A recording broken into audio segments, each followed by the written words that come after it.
Al Aqsa নিয়ে নতুন ষড়যন্ত্রে মেতেছে ইসরায়েল। ফিলিস্তিনিদের বিতাড়িত করার সব আয়োজনই করছে নৃশংস ইসরায়েলিরা। এবার তারা ধীরে ধীরে আল-আকসা গ্রাস করতে মরিয়া। জানা গেছে ৬,৩১৫ জন ইহুদিকে আল-আকসা মসজিদ প্রাঙ্গণে প্রবেশের অনুমতি দিয়েছে ইসরায়েল। এক্ষেত্রে একসঙ্গে প্রবেশের জন্য ১৮০ জন করে এক একটি দল গঠন করা হয়। কর্তৃপক্ষের অনুমতি সাপেক্ষে মসজিদে প্রবেশে এটি সংখ্যার দিক থেকে এখন পর্যন্ত সর্বোচ্চ।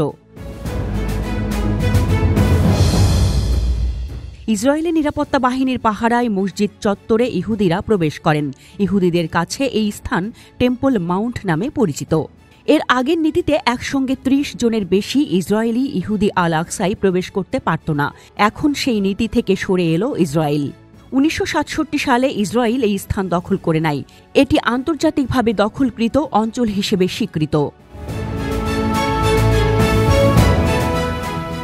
আল-আকসা মসজিদের তত্ত্বাবধায়ক হিসেবে রয়েছে ইসলামিক ওয়াকফ। সংস্থাটি জানায়, গত বুধবার ২,০০০-এর বেশি ইহুদি মসজিদ চত্বরে প্রবেশ করে। গত সপ্তাহের সাপ্তাহিক ছুটি থেকেই ইহুদিদের অন্যতম ধর্মীয় উৎসব পাস ওভার এর ছুটি শুরু হয়। পাস ওভারের ছুটি শুরুর পর ৬,০০০-এর বেশি ইহুদি নিয়ম লঙ্ঘন করে এ পবিত্র স্থানে প্রবেশ করেন।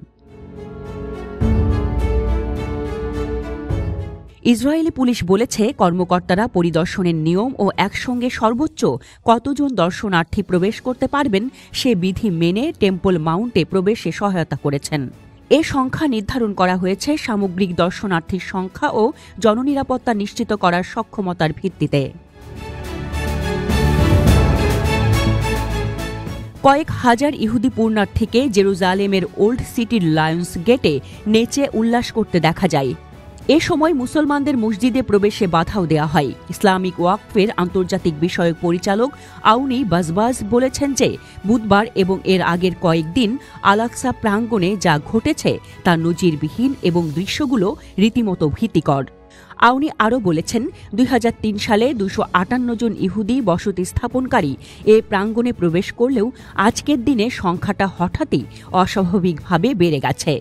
হাজারো ইহুদি মসজিদ চত্বরে প্রবেশ করছে। এমন পরিস্থিতির মুখোমুখি আমরা আগে কখনো হইনি।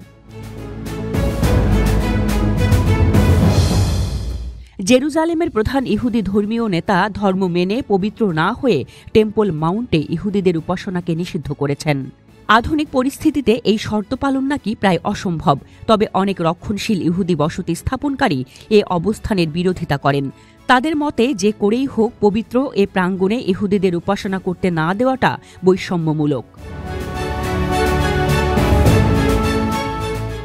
এর আগে ১৭৫৭ সালের উসমানীয় সাম্রাজ্যের এক ফরম্যানের প্রতি ইঙ্গিত করে ইসরায়েলের প্রধানমন্ত্রী বেনিয়ামিন নেতানিয়াহু বলেছিলেন, টেম্পল মাউন্টের স্থিতাবস্থায় পরিবর্তন হয়নি এবং হবেও না। ওই ফরমান অনুযায়ী আল-আকসা মসজিদে অমুসলিমদের প্রবেশ নিষেধ এবং ইহুদিদের কেবল পশ্চিমের দেয়ালে প্রার্থনার অনুমতি দেওয়া হয়।